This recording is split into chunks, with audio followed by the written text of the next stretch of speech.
Hey, mighty men of God, Joe Martin here with Real Men Connect, where we help good men become great men God's way by providing them with real answers to real problems in the real world.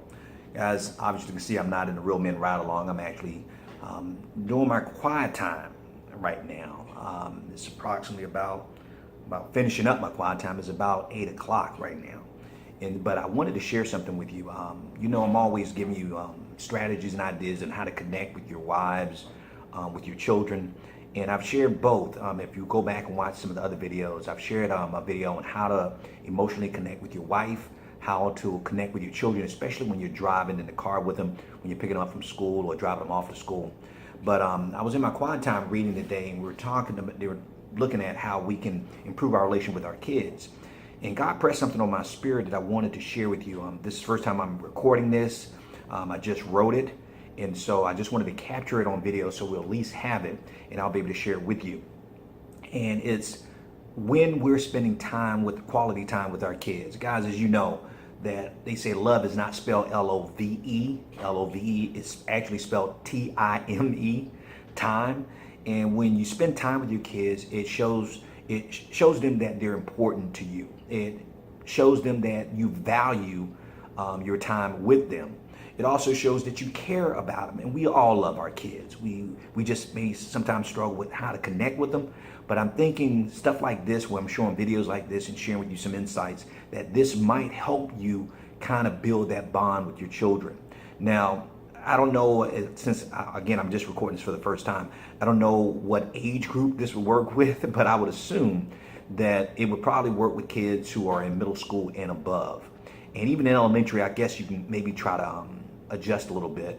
But I think that's when we really struggle the most when it comes to our kids, is when it gets to the point where they're trying to be more independent. So I want to share with you a method that I call the ACUTE method. I just created this. I call it the ACUTE method, A-U-C-T-E. And for those of you who are scholars or academicians, that the word acute, and I looked it up in the Webster Dictionary on my phone, that it stands for sharp, intense, penetrating, discerning, and intuitive. Now, how ironic is that when I came up with this method to connect with our kids, that was the letters that I decided to use, A-U-C-T-E, acute, and it means discerning, intense. And so I'm going to share with you a quick method on how you can have an intense and deeper relationship with your middle schooler or high school kid, maybe even an adult kid. Again, and I can't wait to share with you because I'm going to try it myself. But let me share with you what God put on my spirit. And basically, when you are spending time, that means you have to carve out some time with your kids. But when you spend some time with your children and your adult children, I want you to focus on 5 questions. 5 questions. See, because when it comes down to connecting with our kids, it's not about us doing all the talking. That's what intimidates us. We keep thinking we have to do all the talking and they're going to get tired of hearing our voice. Well, no, I want you to become masterful at asking questions and masterful at listening. Because if you can do that, you will build a bond with your children. Now, I will tell you that has worked for me with my kids. So the question is, what questions do you ask? And what are you listening for? And what are you listening to? And check this out. Here's the first one. We say acute, A-U-C-T-E. Here's the A. Ask them, when it comes down to family, that's you and your wife, their siblings, when it comes down to their friends that they're close to, when it comes down to school, because that's where they're spending a lot of their time if they're still in school age, and when it comes down to work, because some kids work, or whatever that they may be interested in or that's important to them, you ask the question, what are you a little afraid of? And that's the first letter, A, afraid. What are you a little afraid of when it comes to your family, your friends, school, work, whatever hobbies it is that they're interested in? Again, you don't have to ask for all of those areas, but this is a place where you can dive in deep and being acute and intense and getting discernment. So A is, what are they afraid of? 2, what do you wish you could change? That's the C. What do you wish you could change about when it comes to your relationship with your family, when it comes to your friends, your school, your work? You get the idea. So what would you like to change? What do you wish you can change? Here's number 3, and this is for the you. What do you have a hard time understanding? What do you have a hard time understanding? And so when it comes to all those topic areas again, family, friends, school, work, whatever their interest is, what do you have a hard time understanding?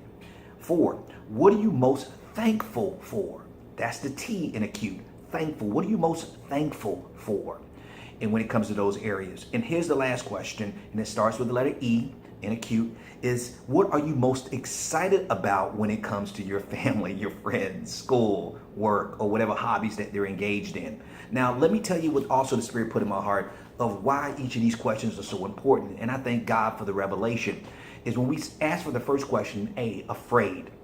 That helps them to reveal and helps you uncover their fears and their doubts, because you're trying to learn the heart of your kid and your heart of your adult child. And so that speaks to their fears and their doubts. The C, change, reveals their frustrations, because we know that life is not easy. So sometimes they don't express their frustrations. So when you ask about things they would like to change, that is going to reveal to you their frustrations, their current frustrations. Understand. This reveals their concerns, their curiosities, and questions that they may have that they're afraid to express. So that's a great question to ask if you want them to express what's concerning them right now, what they're curious about, especially when it comes to younger kids. You definitely want to ask that question, because they have a lot of questions because they don't know a lot. And then we have thankful, the T for thankful. This reveals to you their level of gratitude, their attitude, their emotional state. Because sometimes kids are in a state of depression because of things that are going on in their life. But if they can find something they're thankful for, that tends to lift their spirits. So maybe they're having a hard time finding what they should be thankful for. So that question reveals a lot if they can't come up with something that they're currently thankful for. And the last question, E, what they're excited about. I love this question because that reveals to you their passion, their desire, and what they're currently focused on at that particular moment. Again, the younger the kid, you want to know, they don't think far in advance. What are they excited about right now? And also, if you're dealing with older kids, it's telling you what they're excited about for the future, if they're excited about anything. So these are great questions to ask. So I wanted to share this with you. I'm still flushing it out, and I'm going to use my kids as guinea pigs to see how it works. But I love engaging young people. That's what I do for a living. And so I love trying to get into their hearts and get into their minds. And God wants us to have the understanding of our kids so we don't exasperate them, and we can bring them up in the admonition of the Lord. So that's all I wanted to share with you. Guys, if this video has blessed you, please share with another brother, a father who may want to connect with his kids but just doesn't know how to do it. Somebody you're mentoring, you're discipling.